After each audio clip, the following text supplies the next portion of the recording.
Shalom! Hoje eu queria compartilhar uma mensagem que, na verdade, é algo que o Senhor fala muito comigo, sempre falou e ainda fala bastante e de uma forma muito íntima, e eu queria compartilhar sobre isso. O penhor e o tabernáculo.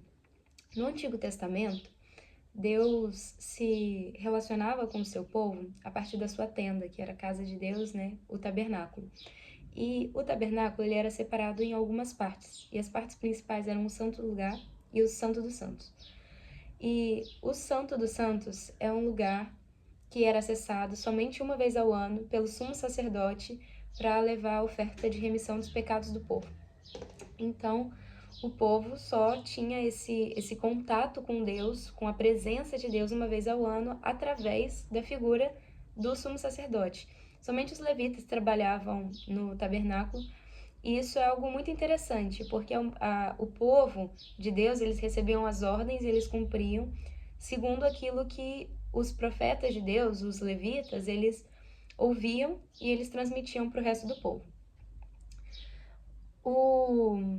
Existe um versículo que está em Êxodo, capítulo 29, existem alguns versículos, do 42 ao 46, Êxodo 29, 42 ao 46, e diz o seguinte: Este holocausto será contínuo por vossas gerações, à porta da tenda da revelação, perante o Senhor, onde vos encontrarei para falar contigo ali. E ali virei aos filhos de Israel, e a tenda será santificada pela minha glória. Santificarei a tenda da revelação e o altar. Também santificarei a Arão e seus filhos, para que me administrem o sacerdócio. Habitarei no meio dos filhos de Israel, e serei o seu Deus. E eles saberão que eu sou o Senhor, seu Deus, que os tirei da terra do Egito, para habitar no meio deles. Eu sou o Senhor, seu Deus. O termo usado para glória, no versículo 43, é kavod, do original. E essa glória, o primeiro ponto que eu gosto de chamar a atenção é porque fala que a tenda será santificada pela minha glória. E a presença de Deus, ela é gloriosa. Então, quando o Senhor ele fala da minha glória, ele está falando sobre quando ele chega. Isaías fala no capítulo 6, quando ele está tendo a visão de Deus, e ele fala: E eu vi o trono de Deus, e o séquito de Deus enchia o templo. O séquito significa a orla das vestes de um rei. E a orla era, quanto maior fosse a orla, era quanto mais vitórias aquele rei tinha sobre as batalhas que ele ia. Então, quando fala que o séquito de Deus encheu o templo, é que ele era um Deus sem derrotas, ele só tinha vitórias na conta. E fala sobre essa glória, sobre essa presença majestosa de Deus. E o texto expõe isso, né, de que essa glória, essa presença majestosa de Deus vem com a santificação. Gostaria de ler também 2 Crônicas, capítulo 5, dos versículos 11 ao 14, que diz o seguinte: Quando os sacerdotes saíram do lugar santo, pois todos os sacerdotes que se achavam presentes se tinham santificados, sem observarem a ordem de suas turmas, também os levitas, que eram cantores, todos eles, a saber, Asaf, Remã, Gedutum e seus filhos e seus irmãos, vestidos de linho fino, com símbolos, com alaúdes e com harpas, estavam em pé ao lado oriental do altar, e juntamente com eles 120 sacerdotes que tocavam as trombetas. Quando os trombeteiros e os cantores estavam acordes em ouvir uma só voz, louvando ao Senhor e dando-lhe graça, e quando levantavam a voz com trombetas e símbolos e outros instrumentos, e louvavam ao Senhor, dizendo: Porque Ele é bom, porque a sua benignidade dura para sempre. Então se encheu de uma nuvem a casa, a saber, a casa de Deus, de modo que os sacerdotes não podiam ter-se em pé para administrar por causa da nuvem, porque a glória do Senhor encheu a casa de Deus. O texto aqui ele vai apresentar dois termos no original, que é Anan e Kavod, que significa uma presença muito gloriosa de Deus. Anan representa a nuvem, e ele é usado em alguns outros textos bíblicos também, como no texto de 1 Reis, capítulo 8, versículo 10. Eu tô olhando porque eu anotei ali.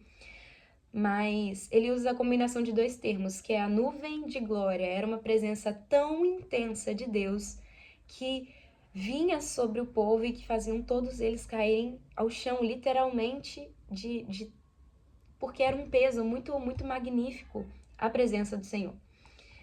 E depois de Salomão, que é quando tem o caso aqui de Crônicas, né, que era o segundo tabernáculo, o primeiro templo, né, depois de Davi. Davi pede muito para Deus para ele poder fazer um templo, e o Senhor responde a Davi que esse templo seria de Salomão, e Salomão constrói esse templo, e esse templo é cheio da glória de Deus. Inclusive, o templo é a primeira casa, que tem daquele versículo também, a glória da segunda casa será maior do que a da primeira.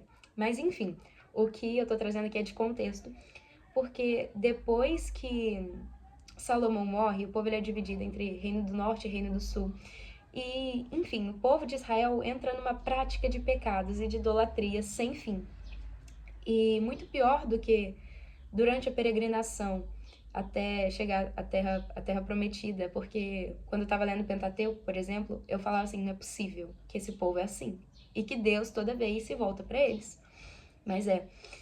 E o povo, nesse tempo, depois do tempo de Salomão, entra numa prática de pecados constante, e o Senhor vai levantando profetas e vai levantando profetas para anunciar o que aconteceria se o povo permanecesse nas práticas do pecado, e o povo permanece.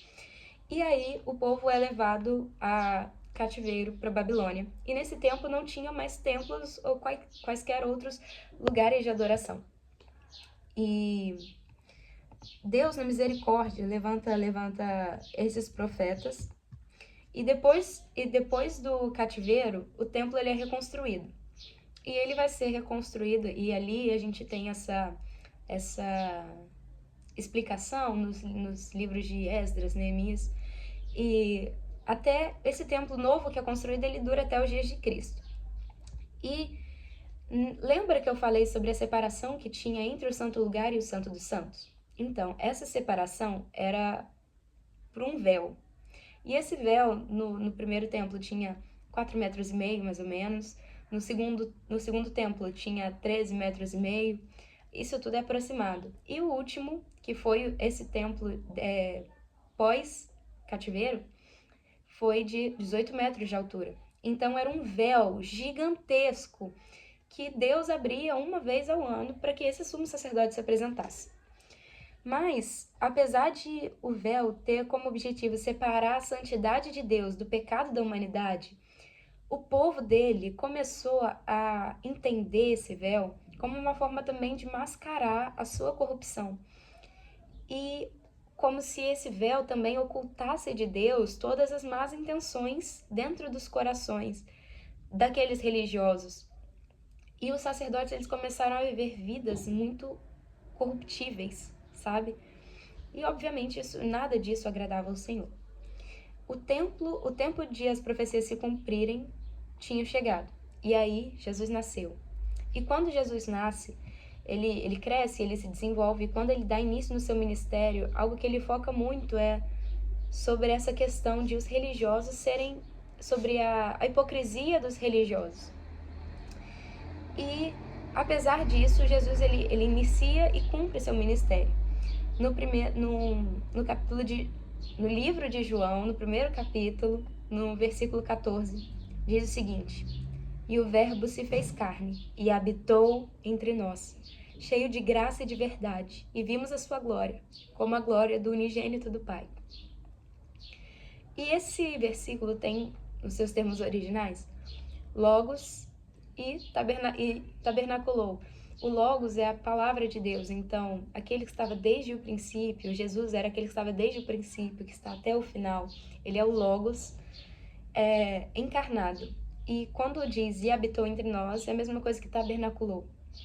E a humanidade estava tendo contato ali através de Jesus encarnado, Deus, o próprio Deus ali encarnado, na figura de Jesus, o Filho.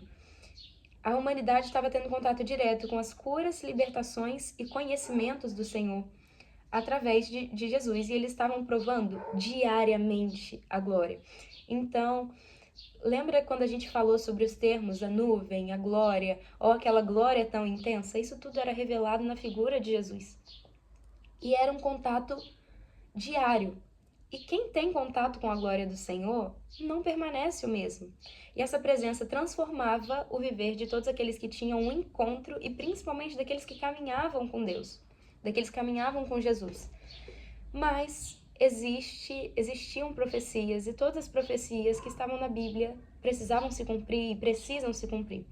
Então Jesus morre para que a profecia também se cumprisse. Como viveriam aqueles que caminhavam lado a lado com Cristo? Como poderiam viver uma vida natural depois de provar o sobrenatural de Deus? Depois de ver o Senhor ressuscitando mortos, curando enfermos, expulsando demônios, tirando os oprimidos das suas aflições? Como que eles iam viver uma vida normal depois de ter contato com isso diariamente? E aí entra sobre o momento, eu gostaria de falar muito sobre isso, o momento da morte de Jesus, que está em Mateus. Desculpem o fundo do cachorrinho latindo, mas em Mateus, no capítulo 27, os versículos 50 e 51 dizem o seguinte: De novo bradou Jesus com grande voz e entregou o Espírito. E eis que o véu do santuário se rasgou em dois, de alto a baixo. A terra tremeu, as pedras se fenderam. O véu do tabernáculo foi literalmente rasgado de alto a baixo. E era um véu de 18 metros de altura. Todas as pessoas reparariam um véu rasgado. E quando o Senhor ele rasga esse véu, no momento da morte de Cristo, o que o próprio Deus está simbolizando é que a separação entre Deus e o homem estava findada. Não precisamos mais derramar sangue, porque o Cordeiro Perfeito já foi entregue. E às vezes a gente lê isso de uma forma muito superficial, muito rasa. Mas a gente já não existia mais aquela barreira. Os religiosos viram que o véu tinha sido rasgado, não existia mais aquela barreira. Só que como eles iam acessar a glória de Deus? Até ali, a gente tinha o entendimento de que, ok, não existe mais separação entre o santo lugar e o santo dos santos. Mas como que eles iam voltar a viver uma vida normal? Pedro, ele cogita voltar a uma vida de pescador. Pedro, um dos discípulos mais próximos de Jesus. Então os discípulos eles ficaram desorientados. E como que essas pessoas iam continuar vivendo? Como que eles iam viver a manifestação da glória de Deus? São as novas perguntas que surgem. Porque como eles iam viver, sabendo que eles tinham caminhado lado a lado com Cristo, como eles iam tirar essa dúvida de onde está Deus? Isso tudo tinha sido desfeito na cruz. Porque quando o véu se rasga, eles veem que Deus está ali. E eles podem acessar. Mas como eles iam acessar? E como eles iriam orar? E aí, gente, esses versículos são muito lindos. João, capítulo 14, dos versículos 15 ao 27. Eu vou tentar ler de uma forma mais rápida. Mas diz o seguinte: Se me amardes, guardareis os meus mandamentos, e eu rogarei ao Pai, e ele vos dará outro ajudador, para que fique convosco para sempre, a saber, o Espírito da verdade, o qual o mundo não pode receber, porque não o vê, nem o conhece, mas vós o conheceis, porque ele habita convosco e estará em vós. Não vos deixarei órfãos, e voltarei a vós. Ainda um pouco, e o mundo não me verá mais, mas vós me vereis, porque eu vivo e vós vivereis. Naquele dia conhecereis que eu estou em meu Pai, e vós em mim, e eu em vós. Aquele que tem os meus mandamentos e o guarda, esse é o que me ama. E aquele que me ama será amado de meu Pai. E eu o amarei, e me manifestarei a ele. Perguntou Judas, não Iscariote: O que houve, Senhor? Que te hás de manifestar a nós e não ao mundo? Respondeu-lhe Jesus: Se alguém me amar, guardará a minha palavra, e o meu Pai o amará. E viremos a ele e faremos nele morada. Quem não me ama não guarda as minhas palavras. Ora, a palavra que estáis ouvindo não é minha, mas do Pai que me enviou. Estas coisas vos tenho falado, estando ainda convosco. Mas o ajudador, o Espírito Santo, a quem o Pai enviará em meu nome, esse vos ensinará todas as coisas e vos fará lembrar de tudo quanto eu vos tenho dito. Deixo-vos a minha paz vos dou. Não vou-la dou como o mundo a dá. Não se turbe o vosso coração, nem se atemorize. Quando o Senhor, ele fala tudo isso, quando o próprio Jesus, ele dá a nós a promessa do Espírito Santo, ele está falando que nos daria para que nós pudéssemos orar, aprender a orar, aprender a falar com Deus, a lembrar dos ensinamentos que Jesus trouxe. Então, o Espírito Santo aqui é um penhor, porque ele diz: eu vou voltar. E como prova de que eu vou voltar, eu deixo o meu espírito com vocês. E quando Jesus faz isso, ele está nos mostrando que a presença de Deus, a glória de Deus seria revelada em nós. Porque o Espírito está em nós. A partir do momento que Jesus morreu, e a gente vê isso no primeiro capítulo de Atos, quando o Espírito ele vem sobre nós, quando nós temos a promessa do Espírito, em Atos 2, acontece o batismo com o Espírito Santo. E hoje nós podemos ser a habitação do Senhor. Então o Espírito Santo é o nosso penhor e nós somos o tabernáculo. O tabernáculo é o lugar de oferta, é um lugar de adoração, é um lugar de contato íntimo com Deus. O sangue de Cristo, ele faz muito mais do que o papel dos sacrifícios. Ele está sobre aqueles que creem e o confessam. E a presença do próprio Deus, ela passa a viver em nós e também se manifesta em nós e através de nós. A oferta da expiação foi completa e a adoração é contínua. A palavra diz, também no Antigo Testamento, no Pentateuco, que o fogo arderia constantemente no altar. E esse fogo que arde no altar, ele é a nossa adoração. O Espírito de Deus é a promessa espiritualmente materializada, entregue de que Jesus voltará. E nós temos a certeza da glória a partir dele. A palavra do Senhor também nos diz que Cristo em nós é a esperança da glória. Sendo o tabernáculo agora nossas vidas, a adoração, o incenso suave que sobe dia e noite ao Senhor, provamos muito mais do que o kavod, que é a visitação da glória. É pelo Espírito que conhecemos a Shekinah. E apesar de esse termo, Shekinah, não está na Bíblia, é um termo criado pelos judeus para definir a habitação da glória de Deus. É quando o Senhor ele vem com a sua presença, como foi manifestado no livro de Crônicas, com a sua nuvem de glória, uma presença tão intensa, mas que não faz apenas visitação, e que sim faz habitação.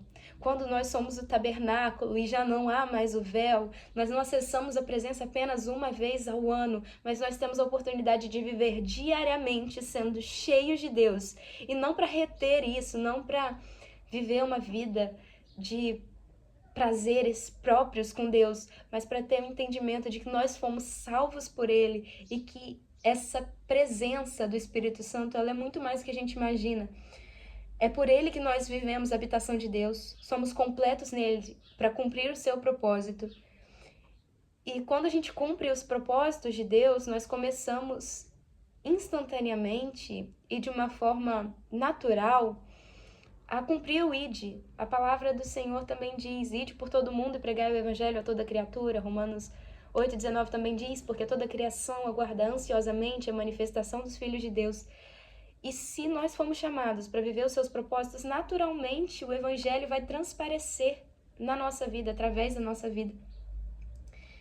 E quando a gente vive essa presença do Espírito Santo, a gente precisa se lembrar do primeiro versículo, daquele trecho, dos primeiros versículos que eu li, que é: a glória purifica, a glória santificava o povo. Então, quando nós hoje temos a presença do Espírito Santo, nós não vivemos uma vida corrompida pelo pecado. E às vezes há muitos conflitos, muitas confusões de entendimento quando a gente está lendo a palavra, porque todo mundo sabe que todo mundo peca. Mas quando nós vivemos uma vida segundo o Espírito que habita dentro de nós, a glória nos purifica. Então a gente não vive uma vida na prática do pecado, mas uma vida entendendo que nós fomos remidos para não voltarmos a ser escravos de quem? Do pecado que nós éramos escravos. A palavra do Senhor também diz em Romanos que não fomos chamados para ter um espírito de escravidão, mas nós temos agora um espírito livre, pelo qual nós clamamos Abba, Pai. Foi para a liberdade que Cristo nos libertou. Então vivamos segundo a vontade e a verdade de Deus, porque a glória purifica e transforma. Quando nós somos genuinamente tocados por Jesus, nós somos transformados para sempre. Nele está a vida.